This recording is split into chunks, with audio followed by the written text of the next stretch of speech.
Hey, Eric. Hey, Chris. Retrograde Amnesia is a member of the Greenlit Podcast Network, a coalition of creator-owned podcasts focused on video gaming, entertainment, and pop culture. Go to greenlitpodcast.com to find out about all the great shows on the network. Also, Eric, we have a Patreon page. You can go there and get bonus content. Did you hear about that? Yes, it's Perfect Works, Xenogears, Terranigma. Yeah, lots of good stuff out there. We've got, 11 Xenogears bonus episodes, a whole series on Perfect Works, a whole series on Terranigma that is ongoing at the time of this recording. Radical so please Dreamers? check it out. Yeah, we're going to yes, that's a good point, Eric. We are eventually going to be doing some Chrono Cross bonus episodes as well. TBD on the topic on that, but probably Radical Dreamers. Would you like to hear some hot sounds that I've recorded? Mm-hmm.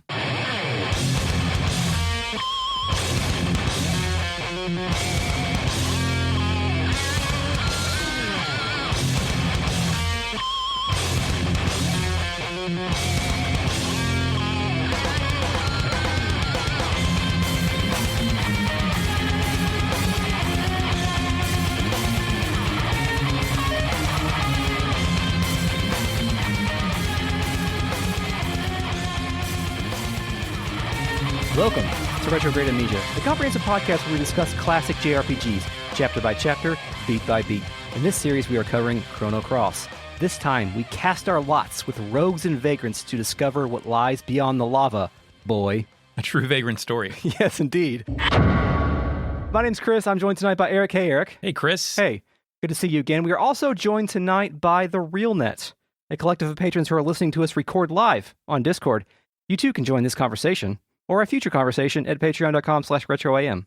We are also joined by the Fake Net, our post-production AI companion, and, appearing on the Sega Saturn, rendered in quads and not triangles. Wow. Initializing FakeNet. Do not feign surprise, for it is not impressive. The Sega Saturn rendering polygons with quads instead of triangles was, among other devastating faults, a reason for its failure and the slow death of Sega. Eric was trying to insult me when he said I was made of quads.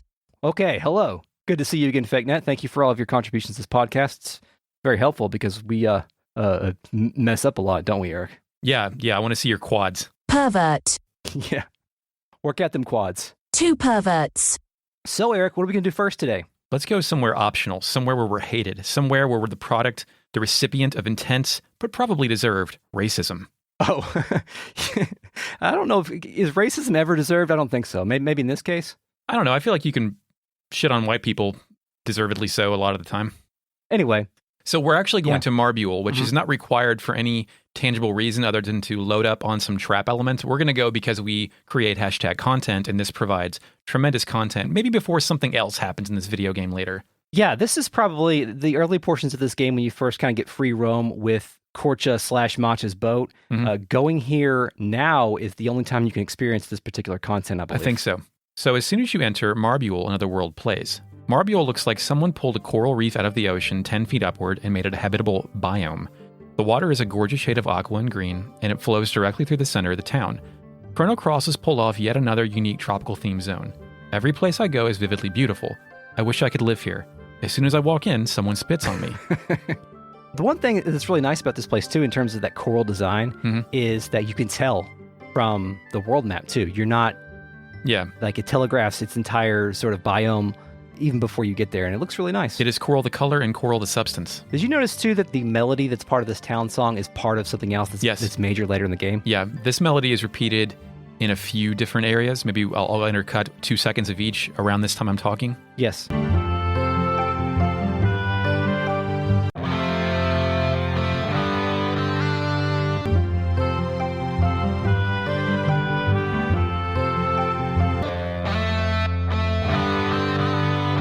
This place is full of demi-humans. This is the demi-human village, right? Yes. But this is not Goldov, where demi-humans are integrated into society. No, this is all them. Yes, these are the exiled ones. The Australian criminal island. Yes, kind of.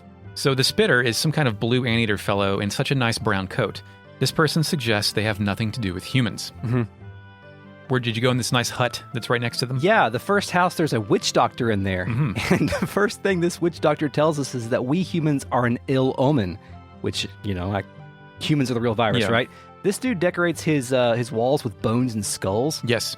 Eric, there's also a large pot full of a yellow substance, which could be a piss jar. You think so? Could be. Ooh, I didn't think about that. I just thought it was like, he's got like a distillery system there and like potions and stuff like that, but witch doctors I think do dabble in piss. Okay, we'll figure that out later. Like it's always an ingredient. Yes. No, we're going to figure it out now. Start that up. Let's count that as a toilet. Okay. The Chrono Cross toilet count. 5. I think we're on 5 toilets. Good. Thank you for the count, because I forgot it myself. So the witch doctor goes on to explain... Chris, hold on. Let's talk the bat chandelier. He has a bat chandelier. A bat chandelier? There's 2 bats hanging from the top that are cartoon bats he has. These people rule, by the way. Yes. So the witch doctor goes on to explain that this ill omen dates back to 14 years ago, in which this witch doctor was informed that humans showed up en route to Marbuel. That day, he witnessed the most terrifying storm he had ever seen. Those humans never showed up. I was sure they were swallowed by the storm. Yes.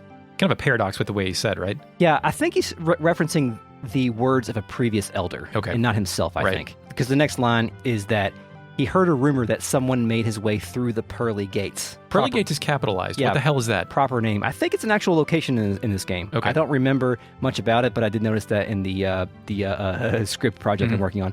The elder who knew this passed away long ago. Yes. Anyway, he's like, fuck you all, you're bad luck. Get out of here. His final word is, my point is, humans are bad luck. Now leave. So also, Chris, this guy's domicile. Yes. He's got a big stone slab with some bedding, a bunch of skulls around, and jugs of crap. Mhm. My dude, do you know Old Man Ball? Oh, yeah, he might. Myths Is he a and legends. Fossicker? Oh, good question. Local Eric. Fossicker witch doctor. Localfossicker.com. Go there to find out where all the local Fossickers are. I'm They're going to buy like, that and put a picture of your face on it. that's our new website. Localfossicker.com. Yeah, it reroutes to our website, which we don't have. So the next place I went to, Bro of G's shop, Yeah. and this guy, he's cool. He will still deal with non-demi-humans because he's all about getting that bread. And he's also at work in a hot tub. Why not, right? That's great. Isn't there a baseball or a football stadium that has hot tubs there? I think the Diamondbacks, or at least a pool, maybe. Yeah, I think there was one in Florida as well that did Yeah. this as well. Anyway. But yeah, he's kind of just. I imagine it's a natural formation. It's part of like maybe a hot spring where there's these pools of water collected in these coral craters. Yeah. And he's just doing backflips and shit in there. Mm-hmm. He says, "Welcome to G Shop, baby. Don't worry, I still deal with non-demi-humans." He calls us baby. Yeah, And he's got some pretty good stuff, right? He's got some elements we haven't seen yet. absolutely. Do you think how he's kind of up with I don't know, 90s slang or early Oh, 2000s yeah, slang a little bit? definitely. If this game would have been written in 2020, he would definitely said, "I'm over here stacking that cheese or Yeah. or getting this bread or whatever, He's getting a no- bag." Getting this bread. Did you choose to chat with him? Yeah, I did. What did he say? He said, "They will talk about their dreams of expanding their shop, bro. They can't be picky with who they sell to. Just you wait and see, baby. I'm going to make the biggest shop in El Nido." Hell yeah, I like this guy. I do too. I think he's very nice, but he's, explaining, I can sell to you because you have money and I like that. Yes, he's a pure capitalist. Did you talk to his Kid of Bro G shop right next to it? Yeah, Kid Bro of G Shop is also pretty amped up as well. This is the one that sells you trap elements, right? Yes, and if you don't, when you go here, Chrono Cross is kind of bad about telling you who the merchants are. You just got to talk to everybody and figure out who's a blacksmith, who's a merchant, and then you don't expect there to be 2 element dealers right next to each other. So when I went here looking for these trap elements, and I didn't get them from Bro of G, right? Yeah, So I was just lost. yeah, But this guy sells them. yeah. And he sells all of them, doesn't he? Yeah, there's a ton, and this is maybe the game doesn't telegraph this enough, but this is one of your last opportunities for a while to go in Yeah. hard and buy some trap elements. And they're expensive. You better go in and buy all that shit. And it's even more unfortunate too because we haven't even learned about trap elements yet. Like the Right. tutorial for that isn't until the upcoming sequence, so that was a little unfortunate. But nonetheless, we're using a guide, so we needed to do this. There's also a guy walking around who's a tiger man. He's the same character model of the guy who was doing work for the wine dude in Yeah. Termina. Mm-hmm. That guy is there. And did you chat with Bro of G? I thought we already talked to Bro of G. Well, I'm sorry, Kid Bro of G. Oh, you My mean bad. the chat option? Yes. No. He says, "Don't tell my bro, but I've got good stuff he don't, baby." Nice. I love it. He also says they travel around to find all their good Right. stuff. It seems to me like out and about in this town, there's not much commerce or industry here. It's just people walking around on coral. Like they haven't, maybe they've chiseled their homes out of the coral, but that's about all they're really doing around here. But it's hard to say because no one will talk to us except for Yeah. these guys and a few others. So then there's a small land bridge, and there's a person looking out of the water who has nothing to say to us. The right side of Marbuel is just striking coral-colored land masses filled with pockets of the same aqua blue water Bro of G is dabbling in. Thank you, Bro of G. There's a bug guy and a tiger lady at the south end. They also will not talk to us. Did you enter the hut down here at the south end? The southeastern end? Yes. Yes. It's full of water, right? Water and like bioluminescent green stones, which makes the water green as it glows. Yes. On the other side, there's a blue-green person in a beige dress next to an enormous blue seashell. What do they scream? Get out of here? Stay away from me. Stay away from me, yeah. And they say nothing else. Yeah, I wonder, is this room supposed to be somewhere important, somewhere special, or do we not know? We have to assume that that big shell means something and that perhaps he's guarding it for some purpose to be discovered later. Does anybody here actually own their own house? That's a good point. You wonder if this is all there is or if this is a slice that represents it. Yeah, it's hard to say. So I think the only other, well, there's actually two more locations we can go to. Mm-hmm. The first one is the ruling elder's house, right? Yeah, it's on the top right. This is a portrait character, but I think unnamed. And this person just kind of looks like a goblin person, kind of a little bit. This place also has bioluminescent green stones, but they're complemented with in-hut waterfalls filling the edges of the place with water. Yes. There are also 3 red-pink coral bushes. In the center is a raised piece of land with a natural shelf. On that shelf are blue blown glass beakers of various shapes full of various shits. This elder is a lord of ice. Various shits or Yes. some shit? I don't know what the Marbulians are putting in their beakers. I don't know if this was distilled from the witch doctor and it's piss that he drinks to empower himself. I'm inclined to believe they are not toilets. Okay.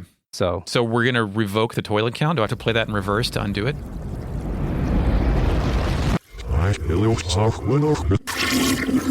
no, these in the elder's place are not toilets. Okay, I get it. Witch doctor, the witch doctor is definitely pissed because it's yellow. Yeah, you're right. Okay, so I'm going with that. Do demi-humans piss yellow? Good question. Most of them are mammal-like. So I think we have to ask the fake net this. okay, fake net. Do demi-humans piss yellow? Initializing fake net. Do either of you have any idea what it's like to be cursed with infinite knowledge? I don't like to think about these things. Demi-humans piss neon orange, and when it hits the ground it explodes like snap and pop firecrackers. Are you sure? I am incapable of making things up, Eric. I only deal in facts. Thank you. I think. Just stop asking me about piss and toilets. So are you ready to talk to the ruling elder? Give me that lore. Tell me about the Sea of Eden. Yeah. The first thing the elder says is like, I'll answer some questions, but you got to get the fuck out of here after I do. That's my one condition. So the Sea of Eden, you can ask this person about the Sea of Eden, but he doesn't actually tell you anything. He just says that anyone who goes there dies. Quote, that place is cursed. The eternal flames of the gods are trying to burn their way into the hearts of humans. It is much too dangerous. Even the seagulls avoid flying over that place. And hearing this, my first thought is, well, I guess we're going there later. Yeah, Probably, he said right? there were rumors long ago that a deadly dragon god sealed a flame in there. A flame, Chris. It is also rumored that time is reversed. I strongly urge you not to go there. He also earlier said that it was surrounded by poison leaves. Yes, interesting. So this is obviously where the frozen flame is lying, and we know the frozen flame has something to do with this overarching plot. It's the primary MacGuffin of this game, although I don't think we know what it does. It's sort of framed as like the ring of power in this case. Like, we just got to get it because we got to get it. Groff just needs the power. Yes, right? of course, we all do. So tell me about the Black Dragon. The Black Dragon. The Black Dragon resides in this village and has been asleep for a year now. And then this elder says that the last ruling elder spoke these words. The black dream of the Black Dragon, unable to return, it continues to wander. And can't wake up. Can't wake up. Can't wake up. So there was actually somebody out in the town that hoped that the Black Dragon would eat us. And so I'm assuming that everyone here is both cool with and understands implicitly that this dragon actually exists. Yes. Unlike some other places we've been. They can go look at it. Yeah. That's right over there. Exactly. The next thing that happens is that we can go over to the next cave and to the left, and we go into the Black Dragon cave. Are we to assume dragons don't need sustenance if he's just been sleeping and there's no IV hooked up to him in there, right? I mean, he's in a pile of water. I mean, maybe they do maybe like bears and they can hibernate. Yeah, I guess so, but I don't know. I think Dragon physiology. I think in this case, the dragons are not necessarily completely biological creatures because they're thought to be gods of nature, right? That's what we learned in Goldov. So maybe they have some additional power. I mean, I think these dragons are the ones that control the elements that we're out here using. So yes, we will kill dragons. Yeah, probably yes. And so we enter here and we hear the same song we heard when we were inside the water dragon cave, right? Garden of the Gods. Yes. This is now our dragon music. Sea of Eden, I think is what it's called. It's called Garden of the Gods, Chris. Sure, why not? It's fine. in here, we can see the black dragon. It's just chilling. It looks like Mechagodzilla and or Bahamut Zero. Yeah, it is a black dragon-ass dragon. Yeah. And sleeping in a very shallow pool of that nice aqua water. yes, I'm very, very sure that this will be very important later, but... you can tell it's cool because light is descending out of the cave onto his visage. yeah, it's awesome. So... That's it, dude. I guess if you missed or if you hadn't gone to or missed the water dragon stuff, then this is the point in time in which you could say, oh, yeah, these things are actually real things that people know about and can sense their physical I'm presence. glad we have a traditional dragon, too, and not a toad dragon or any of the other weird Oh, yeah, you got to have at least... fools. Whenever you have a troop of dragons, you have to have one traditional dragon. Yeah. And I'm sure we're going to have a green one as well, so that'll check off all the boxes for the Western dragon. You think we're going to have like a Chinese style or Eastern style dragon? Because I honestly don't remember. I don't either. I also don't know what a Chinese or Eastern style dragon is. You know, like the snake-like ones. You know how they have in the parades and stuff like that? Oh, yes, one of those ate my head in Kyoto. Oh, okay, great. A man was wearing one, and he put the dragon head into my head. Oh, I have a great picture of it. I saw a performer locally doing that kind of stuff during Chinese New Year at the local science museum. It was definitely not science, but it was entertaining. Yeah. So, is that all for Marbuel, Eric? Chris and I have been to a museum that talks about where dragons come from. That's also true. Damn, it's all coming together tonight, Eric. I think that's all I have from Marbuel, Chris. Maybe that's when the cogs of fate began to turn. Really? When we were set upon this course? Might be. We went to Silent Hill afterward. Jesus. Okay, yeah, I'm done here. I mean, not forever. I'm done with Marbuel. Are you ready to go? Yeah. Hashtag content idea. Go there and apply the lessons to Chrono Cross and Xenogears. You think maybe we could get like a virtual tour or some pictures so we don't actually have to physically do that? I'm okay with sneaking in and getting kicked out. Maybe if we were into like the whole video thing, we could do something, but I don't think so. I think it's probably been done at this point, too. Yeah, for sure. But not related to Chrono Cross lore, I don't think. All right. We're talking about the fucking Creation Museum. Yeah, don't forget that, by the way. Just, Eric, don't forget that idea. Right. Every now and then, we have to let these ideas ruminate. Sometimes they're good automatically. Anyway, let's go to Mount Pyre, Eric. Mount Pyre. Pyre is Spanish for pyre. Oh, great. Okay. Good. It's not. So you actually can land your boat at a place called Pyre Shore, but that's not actually a location that you can go into. Then you kind of have to traverse up to the cave. Well, it's interesting. I was wandering around the world map for a long time because I didn't know what Mount Pyre was. It is on the east side of the main continent. It's where the fog was that we cleared out from the ghost ship However, stuff. if it were, let's say, 3 weeks since you played the last game, maybe you didn't remember that. Yeah, also very... Yes. So you get out of your little boat and you walk in there and then new music plays. I think it's called Death Volcano. I think it's called Mount Pyre. Well, in Spanish, Pyre means death volcano, so... Seems right. Mm-hmm. I would describe this cave as a Mordor-ass cave. Craggy as hell. Yeah. This place is full of lava, which we already knew in advance based on the lore we were given by Skelly or whoever we have with us. The rocks are on fire. It's hot, molten death as far as you can see. Yes, indeed. And this lava will quickly drain your HP if you decide to run through it. However, there are some risks here because there is a nice, shiny treasure chest in the lava, and if you use your ice breath on it, locks up that chest, dog. Well, did you get that thing later? I got it instantly and just took the hit. Okay, well... Because once you ice breath it, that's done. You can't un-ice breath it. Yeah, I've learned it the hard way. So, yes, that's what we have to do is go near the lava and press into our... or pull up our key item menu and use the ice breath, the divine enchantment we received from the water dragon. My ice is the divine breath. Indeed it is. And then we can walk on this ice stuff. So, the first thing that really happens here is that you begin to encounter the various enemies that are here. Yeah, let's go over enemies. Play that battle music. Indeed, thank you. The battle transitions here are pretty cool because you get to see a flock of bats fly through the cave. At 60 frames a second before it slows down. Oh, that's awesome. Cool. Good eye. There are rivers of lava everywhere and lightning. The lighting is kind of sexy. Chris, did I just figure out that I want to do it in a volcano cave? We don't kink shame around here. So, sure, if you think volcanoes are hot in more ways than one. And I do. Then have at it, man. Like, rather than... Never mind. Yeah, just make sure you turn off your Zoom call. It's got to be consensual, first. Right. Turn off your Zoom call. Well, no, you turn it on. You're going to stream it. Okay. Patreon. Okay. No. So what's the first thing that you fought? Lava Boy. Hell yeah, Lava Boy. These are large magma Buddhas that have wings. Ooh, I've got Gorilla Face Fat Boy Devil with magma underpants. That works too. If this thing wasn't called Lava Boy, I would have described this as Lava Boy. You know? Because that's what it is. It's just a lava boy. It's a lava boy. Perfectly named enemy. They jump up in the air and do lava breath, which I do not appreciate. No. I got burned up here, man. By the way, did you alter your element grid to include lots of blue elements here? No, of course not. Korcha is rolling with those because he is a blue. I have him loaded up fully blue. I don't mess around with my elements. I don't vary it. Who'd you bring here? This is when I was still rolling with Korcha, Surge, and... Kid, yes. Okay, I'm rolling at this point in time still with Skelly and Glenn. So it's... Why would you ever take Glenn out of your party? For content, for good measure. But yes, I am keeping Glenn here because, of course, he's awesome. So when people around here use fire attacks, you do get burned. It is a physical status effect. Yeah, you have to use ointments on them. You have to use ointment, or you have to use those. I think the cat burglars, you can steal potis caps. Oh, cool. Which blocks burns. But these potis caps, fake net, what is potis? Initializing fake net. You have access to Google too. Why don't you research literally anything? Yes, I did look it up, but I just want to hear you say it. I refuse. Okay, fine. Initializing fake net. It's me, the old fake net. I miss you boys. A poultice, also called a cataplasm, is a soft moist mass, often heated and medicated, that is spread on cloth and placed over the skin to treat an aching, inflamed, or painful part of the body. So also, we actually run into cat burglars here. Just like big cat men in gold vests with roid builds. Yeah, they're very muscly cat human guys with brass knuckles and breastplates. Oh, they have brass knucks?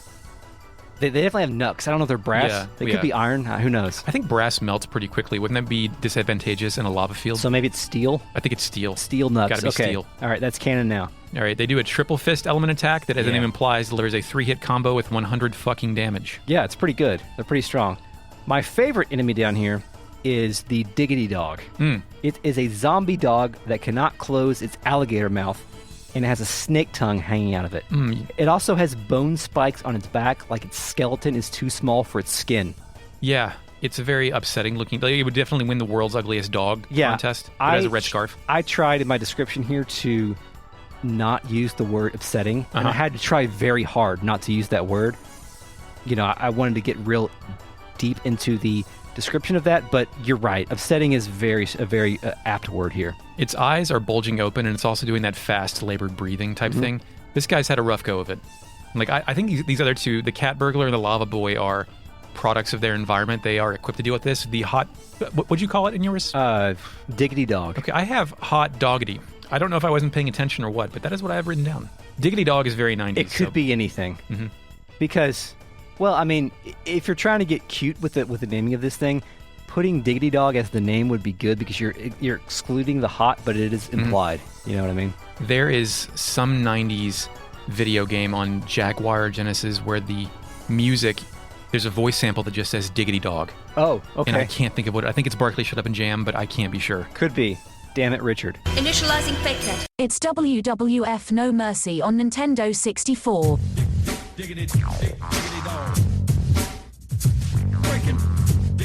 Diggity dog. So, at this point in time, you can kind of traverse through the area. There is one sort of side area that you can go that's got a ice ramp once you freeze things, and you can get a couple of different elements there and items. Well, it's funny you mentioned that because I froze that initial area, and then I got in a fight with a cat burglar or something later, and I had everybody had 1 HP, and I was like, well, what the fuck? But I had forgotten there were multiple places you have to freeze the lava. It's not that opening area. Yeah, for sure. The second screen, though, graces us with something beautiful.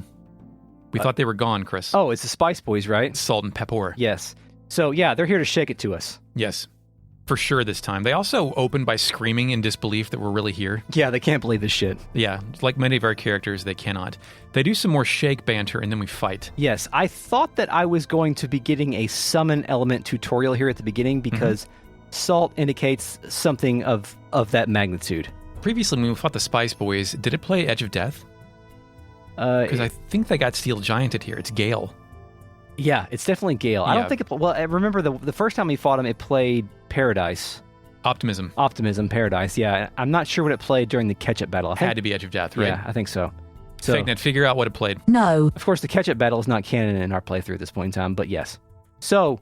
Solt instantly vows not to be beaten. He vows to start using summon elements like Chris thought. Yes. And then he says, how tragically tragic. I hate to tell you this, Peppor, but I just remembered that I lost the summoning element I had with me. Peppor asked him if his dog ate it or something. He says, you're asking for a darn good shaking if you do. Yes. Like, if you tell him that. Apparently, we learned that the centipede monster from the Hydra Marshes stole it from him. The wingipede. I was going to ask you, is it the wingipede or I think it's the pentapus? wingipede. Okay. Oh, could be No, I think it's wingipede. Okay. Because I don't have much knowledge of the Hydra marshes. He said he was enjoying the excitingly exciting expedition up until that point. Yes, indeed. That's a good descriptor there.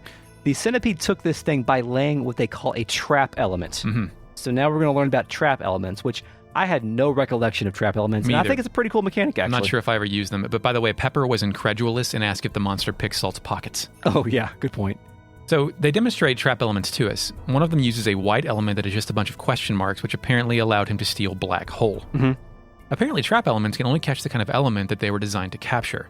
There's some more jokes about it can't be given back and can't be used since they can't equip elements mid-battle. Yes. At one point, Peppor says, "Why the hell do you always have to be so damn stupid?" With in all capital caps. letters. Yeah, Yes. Zoa talk.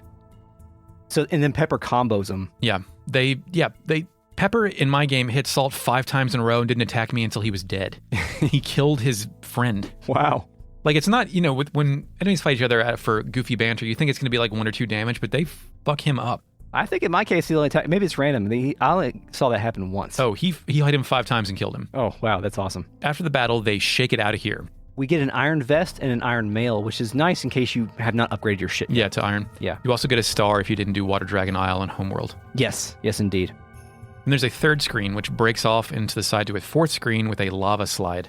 Yes. And this is where I forgot to ice it. And then it divides into 2 slides. One of those slides leads to a magma bomb, which is I think that hits everybody. Yeah, it's a pretty good one. Come on, guys, we're gonna be late for class. Oh, darn, not on our first day. Don't worry, I pressurized all of our bike tires to optimal PSI for speed. Wow. So we should be able to average 9.6 miles per hour, which should get us to class on time. We love Podford University for teaching us these skills. Podford University, iTunes, Spotify, and everywhere you get podcasts. Fans of video games, history, or video game history will definitely want to listen to Retronauts. Each week, Bob Mackey and myself, that's Jeremy Parrish, dive into the stories behind the greatest games of the past and the history behind the hits of today. Check us out every Monday on the Greenlit Podcast Network. And there's the 5th screen. Yes. This is the rock bridge, right? Lava fuckery is an inferno trap, which I risk and get and kill all of my HP once again. Oh, yeah, okay. Mm-hmm. I didn't realize it was the 5th screen. Okay. There's a save point at the very end, which means a boss fight is near. Absolutely. And then in the next screen is when we get to the rock bridge, right? Yes. And it's weird. The rock bridge, well, this whole part is weird, but the rock bridge is cool because you're like, okay, we're heading towards a boss battle. We know that something important is about to happen. And you take a few steps forward and there's a big boy dragon. Yeah, there's a dragon, but he's in the earth.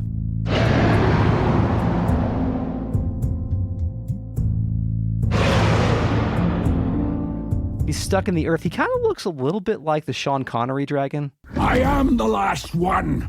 Oh, and Dragonheart? Kinda. For Sega Saturn? Yeah. No, no, for the cinema. It is also for Sega Saturn. Yes, also probably, I'm sure. But it's just his neck and his dragon head along with 2 tiny T-Rex arms sticking straight up. Yeah, I thought we were going to have to fight this thing because it's angry or whatever. I did too, but I didn't know if he was supposed to be chilling in lava, like that's just how he relaxes, or if my guy looks like he's in a horizontal medieval torture rack. Yeah. So in my case, Skelly thought that he was stuck. And yes. I'm sure that's just generic dialogue, but I appreciated Skelly's input here. Is there a name for those torture racks? Are those called something? Like that you put your head in arms in? Oh, like that gallows. Gallows. Okay, yes. Very good. Yes. Kid just straight up says he's stuck, which solved it for me. Did anybody tell you it was stuck? Yeah, Skelly did. Cool. Thank you, Skelly. I'm sure he would know about being stuck in strange places. So out of nowhere, a pitchfork-wielding mini-dragon waddles up and asks if we want to challenge it to a fight. Hey, lad, want to challenge me to a fight? Come on, what do you say? And, of course, we're going to have to fight this thing, but this is the most non-sequitur boss of this game so far. I love it. I think it's great. I think moments like these are kind of funny. I don't know if we ever are going to have a payoff for Mini Dragon later. I'm sure we will. The regular battle music plays. Yes, this is this guy looks like a little dragon, but he kind of has like chicken legs. Like his legs look like drumsticks. Yeah, he's a small he looks almost like he was a runt of a litter or never grew or had some genetic damage or some shit like that. Yeah, this is a pretty straightforward thing. Did you see what his name is on the battle data? No. Fire Dragon. Oh, really? This is the Fire Dragon, or an imposter or something, right? Interesting. Like, has he trapped their Fire Dragon and assumed the mantle of Fire Dragon? His dialogue was titled as Mini Dragon, so maybe that was just to throw us off, maybe? Yeah. Interesting. So I was really well spec'd against red element monsters from what I had arranged here. Boy, I wasn't. So I owned this guy quickly. Couple turns. Well, Chris, he opened with Fiery Breath and killed Korcha. Oh. And Chris, I love it when I really need a big break and I walk up there and all my fucking attacks miss. This, to me, is something I enjoy. Okay. Well, you picked the right game, Eric. Mm-hmm.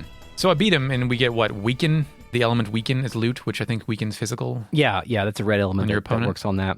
This is at the point in time in which I noticed that Skelly does this weird thing during combat. Have you seen this?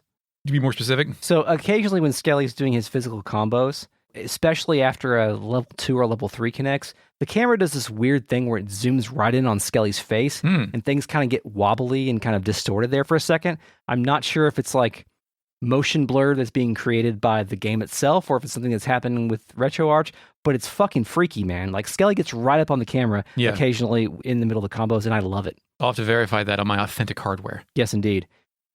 So once you beat this guy, he says, "Hey, not bad, lad. I'm sure I'll see you again." And then 14th star earned. Yeah, thank you. So what do we make of this? Is this dragon an imposter? What is the Earth dragon down? I mean, what? I think he's the real fire dragon. Okay. And he's just testing us. So I made a lot of trips back and forth through here. Before I knew you could walk through Mount Pyre on the world map, I was going back and forth to buy more traps. Oh, yeah. And you actually see him below walking around just chilling after you get out of here. Cool. So with a little pitchfork. He has to be the real fire dragon. And that other thing is just his buddy, because...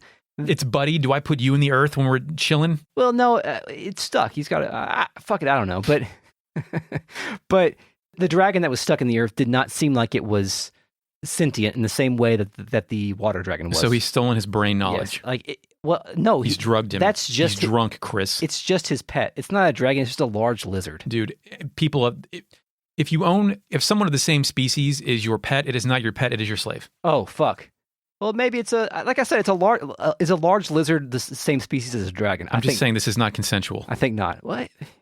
I mean, neither is pet ownership. Maybe it's just a pet. Oh, no, it is consensual. I'm a warm, heated blanket for my 2 cats. They love me, Chris, in the winter. Okay. I feed them. You're right. They depend on me. I'm not saying it's a bad relationship. I'm just saying that the dragon is... He didn't want to be a barn cat. He wanted to live in my condo. Okay. But the large dragon... It's stuck in the Earth. The mini dragon needs a large dragon to scare people away. You don't know that. He's not you don't imposing. Fucking know that. All right. We'll have to unpack additional mini dragon lore later on in this podcast because I don't think we're getting anywhere. So, this is not the boss battle of this area, though. That was just a warm-up act, right? No, as we approach this blue light exit of the cave, a voice appears on screen and says, "That's far enough." Yes, indeed. New music. The Dragons plays. Yes, I have Dragoons. Just 1-0 for me, sir. So, we'll see. Of course, the entrants here are Karsh, Zoa, and Marcy, 3 of the 4 devas of the Akasha Dragoons. The 4th seat is still unoccupied. The magical badasses are about to get their ass whooped by a clown, skeleton, and a boy with a fishing pole. Again. Absolutely. So, there's some unique dialogue here depending on the characters that you bring. Of course, Glenn calls Karsh by name. And then Karsh says, "Is that you, Glenn? Why are you with these bozos?" If Lucia is also present with Glenn, Karsh will get progressively angrier and say, "And you're with Lucia? Hey, what the hell is going on here?" Chris, Lucha. Lucha. Sorry, thank you, FakeNet. Lucha? Are you sure? That's the way FakeNet pronounced it in our last episode. Okay. Who might disagree? That's canon. Okay, so those are the 2 characters that Karsh will call it by name here because those are the 2 characters he could potentially know. Glenn asks Karsh to let them through. Glenn needs to see for himself what is happening, even if that means leaving the Dragoons. Eric, Glenn may be dumb, but he sticks to his values and his honor. This is true, but I'm pretty sure Karsh is like, "Oh yeah, no, leave." Well, Thank you. Yeah, Karsh is kind of okay with that. Like, he's just like, hey, whatever, fuck get the hell out of here. We're looking for a reason to fire you. You're no Dario. Yeah, that's true. Fuck off. If Lucha is present, she will say, "I only act according to my own personal motives. You understand?" And then then we get on with it. Yes, they play the juvenile song, "You Understand." Yes. So they open up with a pair of insults. I believe it's Karsh that says, "So you made it this far, Junior." Kid recognizes them and tells him to step aside. Karsh rebuffs her, but Zoa is like, "This will be the end of you all." It's very simple and blunt, but the fact that it's in all caps and it's coming from Zoa, yeah, I deeply appreciated it. He's a beautiful boy. He is. Marcy tells Serge, all capital letters, "I hate you." Chris, I would personally love it if Marcy is just a blend of Karsh and Zoa, occasionally breaking into all caps quips. Yeah, that would be fun. Then Marcy kind of goes nuts. I hate your friends, your dad, your grandma, your grandpa, your great-grandma, I hate them all. I hate you. I despise you. I really, really abhor you. Chris, is this teenage angst working its way off, or is she perhaps a tad psychopathic? I think she's a tad psychopathic. Also, I think she may have been subject to, like, human experimentation or something, because why else would she be so strong? She could be so strong and they just tolerate her behavior because of her strength, right? She will also call out Glenn by name here, and before she goes in that diatribe, she will specifically say she doesn't care about Glenn. So... So Glenn is included with mom, dad, grandpa, and great-grandma. Yes, Glenn. And Glenn. Yes, indeed. So then Karsh laughs and he says it's time for us to die. Edge of Death plays. Karsh seems to honor his post more than his friend there, Eric. You think so? Yeah, he honors his post. He cares more about the Dragoons. He cares more about being a cop than actually being a good person. Yeah, okay, so if Karsh is the smartest one, because Zoa is just monosyllabic in capital letters, Marcy's out of her mind, Karsh has to know the Dragoons are in a sorry-ass state now, right? Yeah, I think so. I think it's one of those situations when he's kind of like clinging on to the last fiber of stability of the thing that gives him identity. Okay, this is true. Other than his flamboyant clothing. Right. And his father's forge. Yes, so then we get a pretty cool battle. It's 3 different characters, all within different innate element, which makes this battle kind of fun to kind of tinker around with the various mechanics. This was a time when I felt like I had the ability, because I was mostly spec'd for to go up against red things, but I had a pretty wide variety of elements here, so I felt that I had the ability to be extremely efficient. Like, for example, I was able to use a red elemented X strike on Marcy and really fuck her shit up. And similarly, I was able to do some other things. You're cute with your combined techs. I don't have those yet. Yeah, there's not very many in this game. They kind of maybe sold this game short by including so many characters and not very many double techs. Our Acacia Devas had some unique elements to them. Karsh used Axial Axe, which is a boomerang axe attack. Yes. Shit, dude. Yeah. Zoa has Gyronimo. Yes. It's spelled like gyro. Yeah. Where he kind of like does a spin dive type thing on there. It's like, he leaps into the air and spins like a helicopter and then crashes head first. I took out Marcy so quickly that I didn't get to see what she does, but we in the battle before, back in the library, I think she did some sort of string attack. It's called String Phone. She leaps into the air and tases everyone. Okay, that must be her. Like her next level? Yeah, her second tech. At one point, Karsh says you enjoy pain and then swings his axe and misses Surge, which I thought was funny. Like to taunt somebody and then whiff. Pretty easy. It was pretty easy, but it was, however, very nice to have like a plot-relevant battle. A battle against people that we know that had some sort of stake in it. And being able to do that to sort of engage with the characters that we already know about was something this game needed, because things felt kind of wonky there for a little bit in the events leading up to this point. 15th star obtained. So it is a bit of even though there's a safe one you go back to, it is courteous of Chrono Cross to deliver a 1-2 punch boss battle and not make either one of them very hard. Yeah, that's true. At least yet. Although I do remember hard battles in this game later. Yes, for sure. One thing I noticed too at the end of this battle, once it goes back to the overworld screen, Karsh and Marcy are kind of in their crumpled over state because they've just had their asses beat. Of course. Zoa is not. No way, man. He never shows weakness. Zoa crumples for no man. He's the Black Knight from Monty Python, right? Yeah, of course. So to close this out, Karsh can't believe this shit, and Zoa says that it is time. Yes. So they backtrack, I guess, back to Fort Dragonia. Kind of not bothered by defeat. Marcy delivers a musical note filled na-na-na-na-na. Yeah, thanks. It would be nice if Skelly had something here where he nyap, nyap, nyap. Just returned it back. like a call and response echo thing. Yeah, that'd be great. Then, oh fuck, it's Harley. Yeah, we try to leave this door for the third time, and Harley says Surge's name, and then backflip materializes out of nowhere. Yeah, absolutely. It's great. She asks if we will turn back. And you can say yes, I'm going, or I give up. Well, she asks if we're going to go any further because there is no turning back. Yes. But Chris, there's multiple chances to turn back after we go much further. Yeah, I actually turned back and went and restocked at some point, like halfway through this next dungeon. So thanks for the warning, I guess. So I actually said I give up at this point just to see what would happen. Mm-hmm. And she says, I know you're lying. No, okay. So she called you out. So thank you, Harley. I know you, player. That makes me want to keep Harley at number 2 in our power rankings, maybe even approaching number 1 soon, I think. If this were a little bit more weird of a game, she'd be like, I know Blockbuster is still going to let you have this for 2 more days, so you're not done. Yeah, Parents paid $50 for this for your summer. Yes. Bro. We leave Mount Pyre, and as we transition back to the world map, we see an FMV reminder video. Yes. The same thing that we saw from the beginning of the game, where there's a giant drone shot closing in on a giant tower that has dragons on the top that is very obviously now Fort Dragonia. This thing is also interspersed with clips of the moment in which Surge stabbed Kid with his knife during that dream at the beginning of the game. This is also a reminder that the top of the fort, it has the 6 dragons on it, the same thing that we saw at the Guldove Chiefs, Shamans, vestibule. So there's shared religious architecture across multiple structures in the El Nido area. Yeah. There's some consistencies here.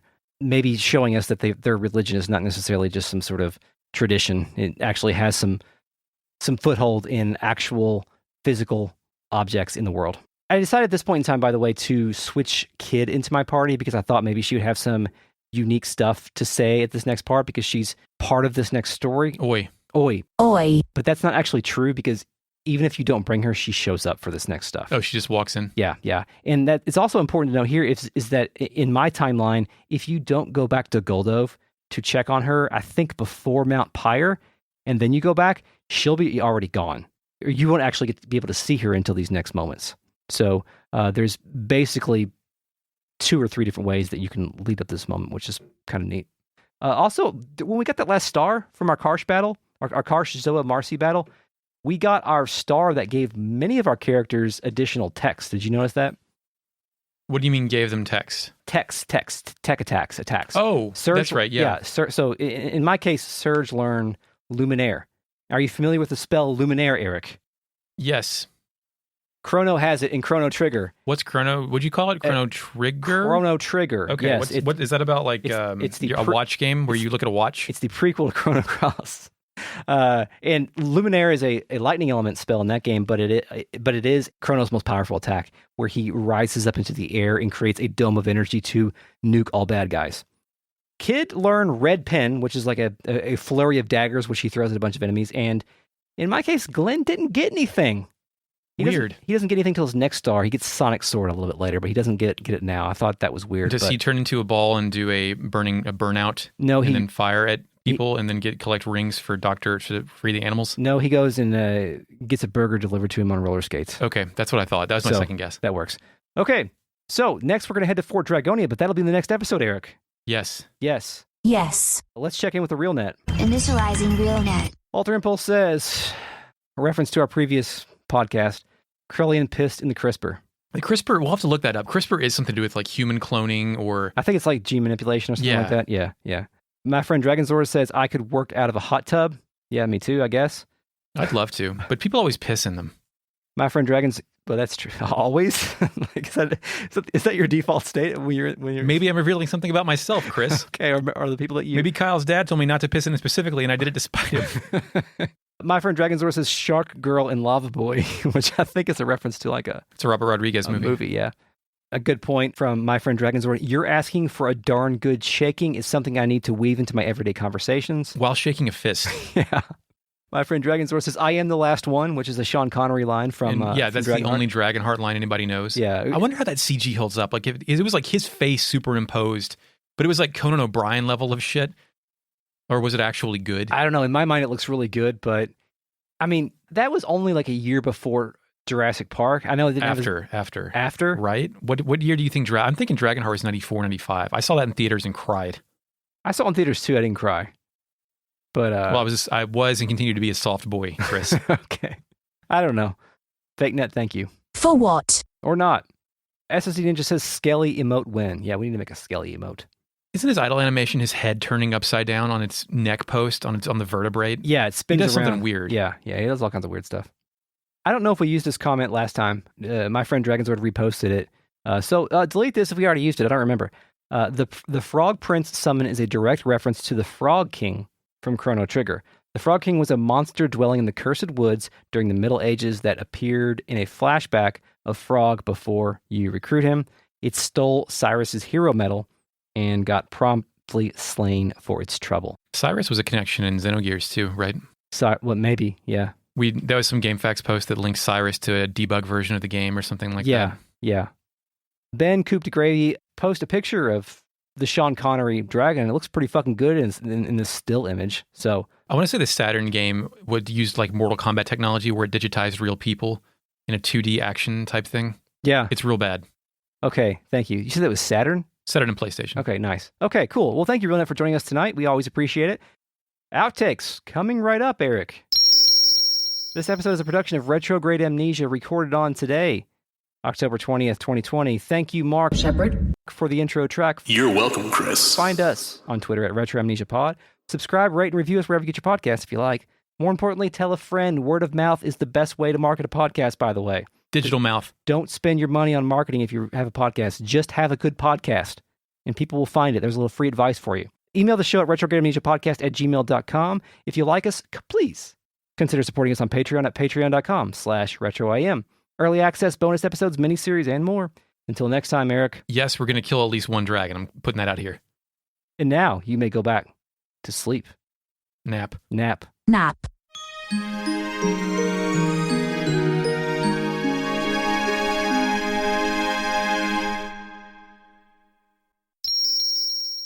And now you may return to your slumber. Nap it. Nap it. Nap it. Okay. Good. Good one. Good one.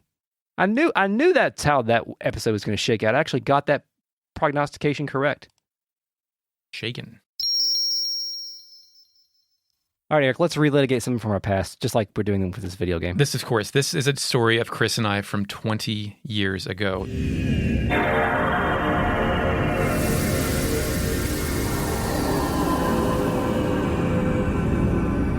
PlayStation 2 launched on the 26th or 24th of October 2000, right? Yes. It is currently October 20th, so we're around those parts. Oh, okay, yeah. Chris, you and I shared a history of trying to acquire this PlayStation 2. Yes. The store that we both worked at, they were doing a lottery for the rights to buy one? Yes. The tickets were free, but you could only get one ticket. Yeah. So we each brought an accessory. Chris bought his then girlfriend. I brought my friend Kyle. Mm-hmm. And we each between us got 4 tickets, and there were like 100 people there? Yeah. And they had 25 PS2s, 30 maybe? Yeah, it was a pretty good chance. Yeah. It was less than 50%, but it was higher than probably a 35% chance. We were pretty optimistic going in there. They were selling them at midnight that night. Yes, we were trying really hard to get PlayStations. Yes. Which PS2, this was the second console I bought on launch day, but it was harder to get them at this point. $300, a lot of money. Yeah. I remember sitting in...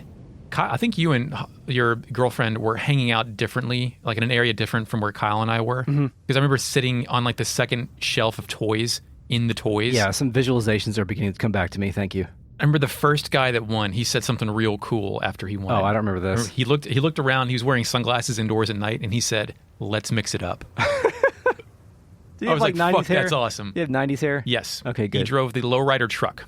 Oh, that guy. Mm-hmm. Okay. Let's mix it up. Yeah. Yeah. He said, "Let's mix it up." I remember that lowrider truck. Fuck. Yes. Damn. Okay. So eventually the ticket Kyle was holding gets called. And Kyle didn't want one, or he did, but I was the one who was going to buy one. And I just remember him screaming over. And I looked at it, handed the ticket in, and I was coveting my nice blue box. Yeah.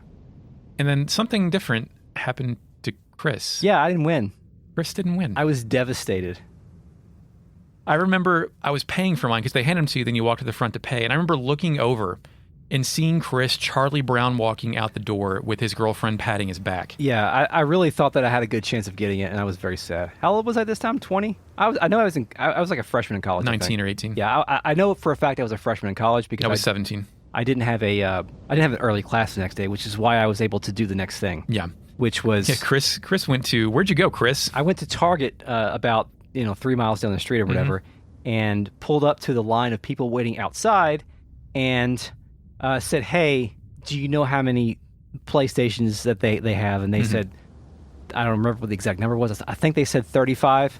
And I went down and counted the people in line. There was like 31. So, oh, no. So I was like, okay, well, I guess I'm getting in this line.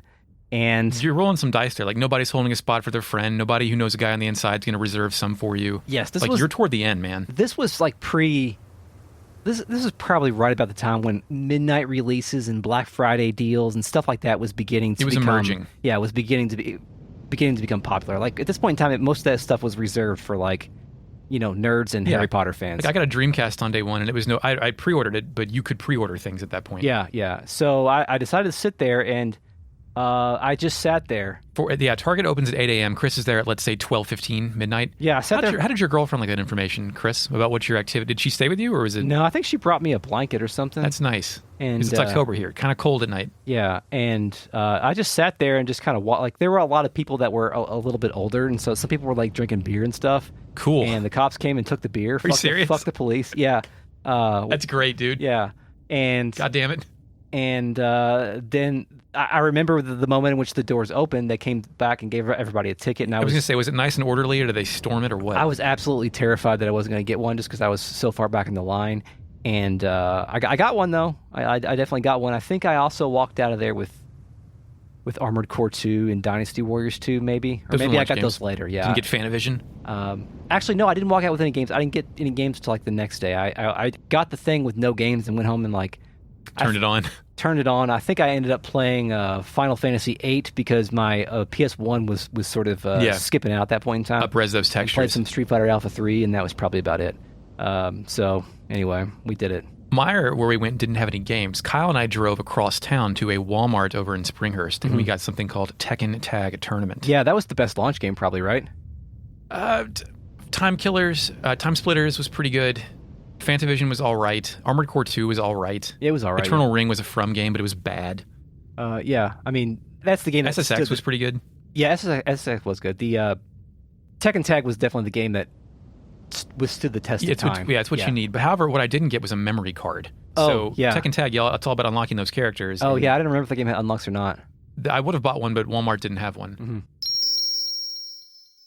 All right, we are recording now, so just go ahead and talk to the mic and I'll watch your levels. Hey, what's up, man? So have you ever, have you ever had a random encounter with somebody and they make an impression on your life and you never see them again, but then they surface like 20 years later? Oh, yeah, absolutely, yeah. In this case, we were looking, my wife and I got our ballots to mail in, and we were looking, and Tiffany just goes, that's the bitch that pissed in the crisper. Do you know what a crisper is? Isn't it something to do with your DNA? That is also a crisper. That's an Idle Thumbs bit, I think. Okay, yeah. But a crisper in olden times was like a drawer you would put your bread in, and it would keep your bread, like, it would make it into, I don't know like my old apartment that was made in the 50s had a fucking crisper drawer, right?